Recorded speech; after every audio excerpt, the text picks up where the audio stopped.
Samajwadi party ने जब से मैनपुरी की जंग जीती है तब से उसका जोश हाई है, क्योंकि जिस सीट पर पूरे समाजवादी कुनबे के साथ दांव पर लगी थी उसे सपा ने बचा लिया। लेकिन समाजवादी पार्टी क्या यादव मुस्लिम वोट से आगे बढ़ पाएगी और क्या 2024 में भाजपा को चुनौती दे पाएगी? ये सवाल अखिलेश यादव के सामने चुनौती बनकर खड़ा है, क्योंकि यादव मुस्लिम वोट के दम पर अखिलेश 32% वोट तक पहुंच गए, लेकिन भाजपा से टक्कर लेने के लिए उन्हें अपने इस वोट को बढ़ाना होगा और ये बात कहीं ना कहीं अखिलेश यादव को भी समझ आने लगी है और जो अब गैर यादव और मुस्लिम वोट को साधने में जुट गए हैं।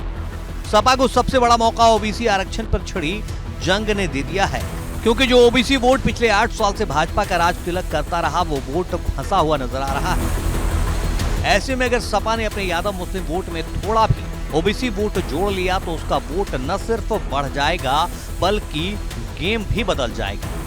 यही वजह है कि समाजवादी पार्टी भाजपा के खिलाफ पिछड़ा विरोधी की जंग छिड़े हुए है। भारतीय जनता पार्टी आज सत्ता में रही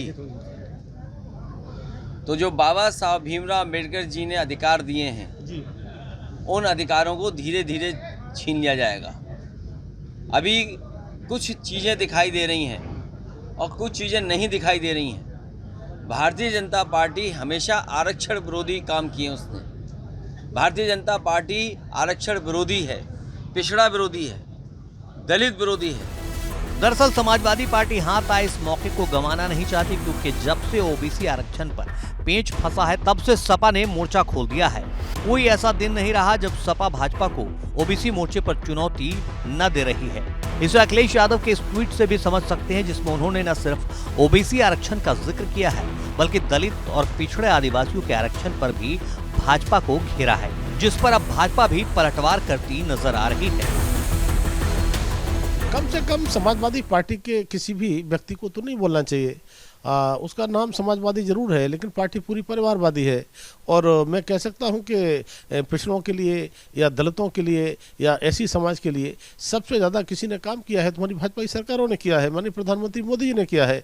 चाहे वो नीट का आरक्षण हो, चाहे वो नवोदय विद्यालय में आरक्षण हो, चाहे वो जो है अपने केंद्रीय विद्यालय में आरक्षण हो, चाहे नवोदय विद्यालय में आरक्षण हो, तब मैं कह सकता हूँ का पूरी तरह से जिस तरह से माननीय प्रधानमंत्री ने काम किया है और अपने मंत्रिमंडल में भी 8 एसटी, 12 एससी और 27 ओबीसी मंत्रियों को बना करके ये दिखा दिया है। लेकिन इसके बाद में भी इनको झूठ का सहारा लेकर के जनता को भ्रमित करना चाहते हैं, लेकिन जनता भ्रमित होने वाली नहीं है। लेकिन जहां एक तरफ अखिलेश सरकार के खिलाफ ओबीसी से दलित आरक्षण तक मोर्चा खोले हुए हैं, वहीं दूसरी तरफ ओबीसी वोट को रिझाने के लिए अपने संगठन में ओबीसी की भागीदारी को बढ़ाने की तैयारी कर रही है।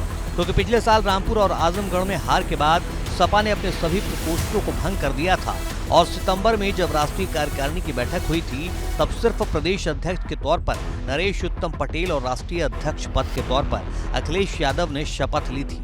लेकिन अब खाली पड़े तमाम पद को सपा भरने की तैयारी कर रही है और माना जा रहा है कि ओबीसी वोट पर पकड़ बनाने के लिए सपा बड़े स्तर पर ओबीसी बिरादरी से आने वाले चेहरों को मौका दे सकती है।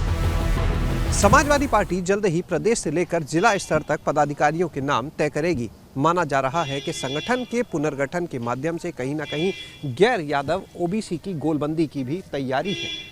पार्टी के जानकारों की माने तो 2022 के जो विधानसभा चुनाव के परिणाम रहे, भले ही समाजवादी पार्टी सरकार नहीं बना पाई लेकिन उसका वोट प्रतिशत पिछले जो भी चुनाव हुए उनमें सबसे ज़्यादा आया इस बार, और उसमें एक बड़ी संख्या जो अन्य पिछड़ी जातियां थी उनकी भी रही। हालांकि इसमें एक बड़ी भूमिका उन सहयोगी दलों की भी मानी जाती है जो समाजवादी पार्टी के साथ में 2022 के चुनाव में खड़े थे।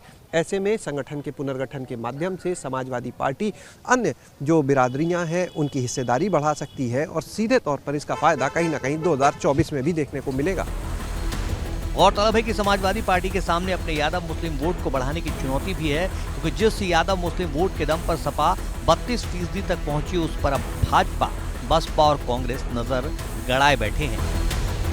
क्योंकि मायावती जहां लगातार मुस्लिमों के बड़े चेहरे को अपने साथ मिला रही हैं, वहीं मुस्लिम समुदाय से आने वाली महिलाओं को निकाय चुनाव में मेयर पद का टिकट भी दे रही है। वहीं भाजपा की नजर मुस्लिम के सबसे बड़े वोट पसमांदा पर है, जो अब तक कई पसमांदा सम्मेलन भी कर चुकी है और रामपुर जैसे मुस्लिम बाहुल्य सीट पर मिली जीत ने उसे बड़ी उम्मीद दे दी है।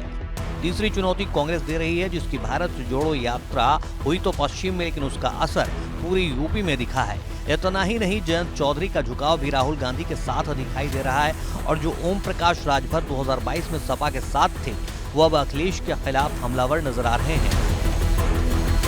मतलब अखिलेश के सामने न सिर्फ अपने 32% वोट को बनाए रखने की चुनौती है, बल्कि जल्द से जल्द इस वोट को एक ऑप्शन ढूंढने की भी जरूरत है, क्योंकि अगर सपा को निकाय चुनाव जीतना है, 2024 में भाजपा का विजय रथ रोकना है, तो अपने वोट का ग्राफ बढ़ाना होगा, क्योंकि अगर नहीं बढ़ाया तो मुश्किल बढ़ जाएगी। Bureau report, ABP Ganga.